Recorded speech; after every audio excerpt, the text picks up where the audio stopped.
So this week, we're struck by the fact at the same time we have BuzzFeed going out of business, we have your old shop, New York Times, signing a really big deal with Google for cash.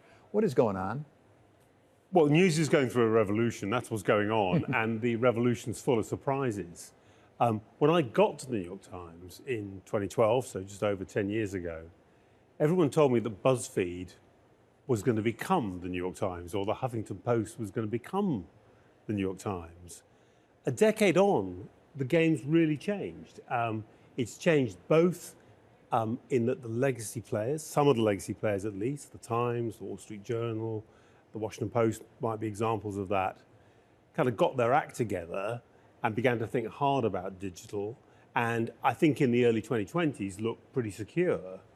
Whereas the insurgents, the new guys, who had no legacy hang-ups, they had no print or broadcast TV to worry about, they've kind of got into trouble. It's turned out to be much, much harder than they thought to build a brand, to keep your audience, and above all, to figure out ways of turning big audiences, billions of clicks, into dollars. That's proven very hard for them.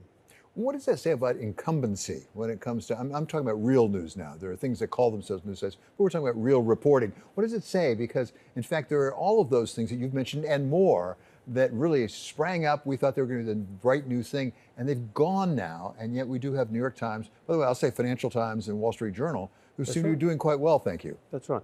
Well, I think there's a few things to say. I mean, one question is, when was the last time in the free world we saw the creation of a global news brand, a truly global news brand, not a specialist business-led news brand? Bloomberg is a really good example of that, but a kind of global general news brand. It's CNN in the early 80s.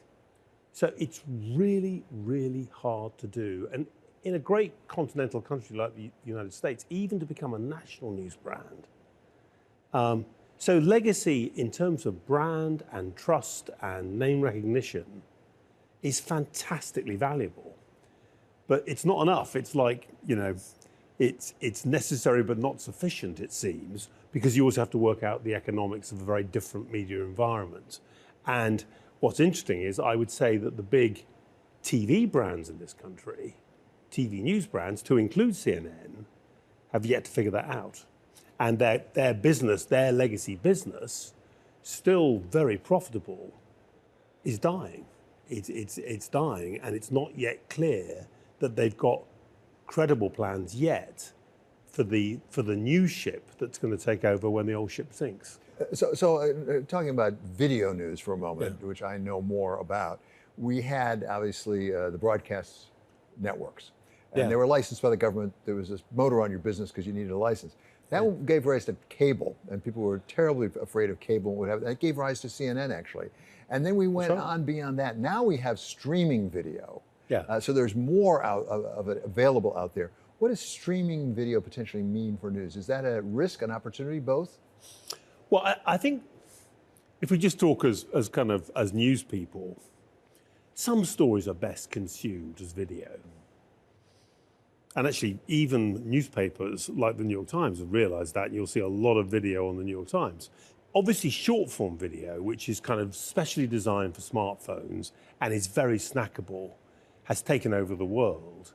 I think for the big players, if you're CNN, for example, if you're Bloomberg, the question of whether you want to offer users snackable little pieces, 45 seconds, a minute and a half, or whether you want to try and somehow port the show, 10 or 15 minutes, the anchor, the conversation, whether that has a streaming role is unproven.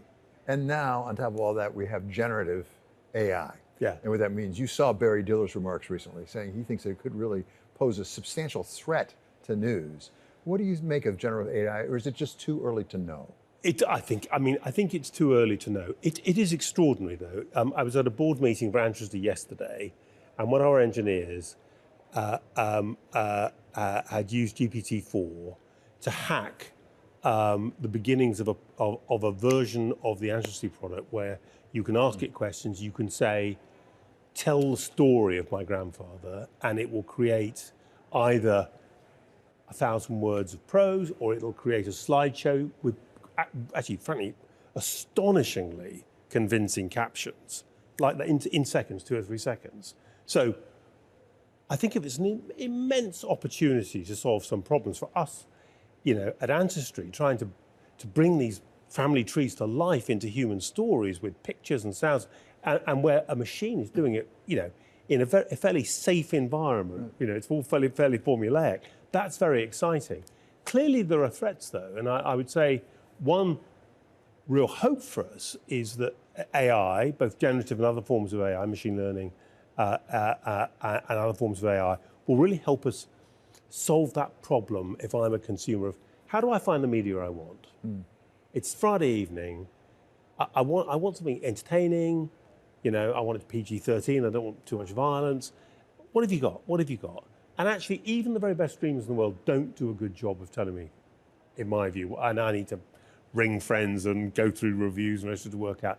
I think that business of whether it's finding a news story on a smartphone or what you want to watch in the evening, AI can really help us with that.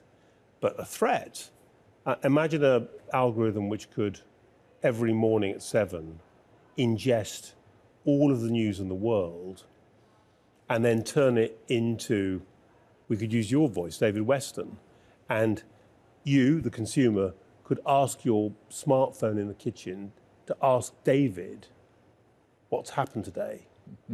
And David's not quoting the New York Times or the Washington Post or CNN or MSNBC. David is ingesting it all, paraphrasing it all, and is ready to interact with you. What's happening in Ukraine? What are they? Did the Russians retreat at Bakhmut? Is that what happened? Why? What does that mean? And David can answer all those questions. And like every they'll pay you a good fee for well, that. I was worried about that. But unlike every powerful tool, it can be used for good or for ill. And will be used for both. Yeah. I think when people talk about slowing it down, we must have a debate about how does that work? There are national security implications here this is a technology which is, I think, almost certainly going to, and probably has to be developed and explored. It will happen, it's happening now very quickly. I want to say, as a species, we're very adaptable too. People who predicted the end of all jobs and the end of everything with previous, the Industrial Revolution and everything since, have always been proven wrong because human beings adapt, and generally, economic history suggests you get more jobs, you get more wealth as a result of these things. So, although I can certainly think of very dark nightmares from AI, like everyone else, I want to remain basically optimistic about AI and news, AI and media more generally.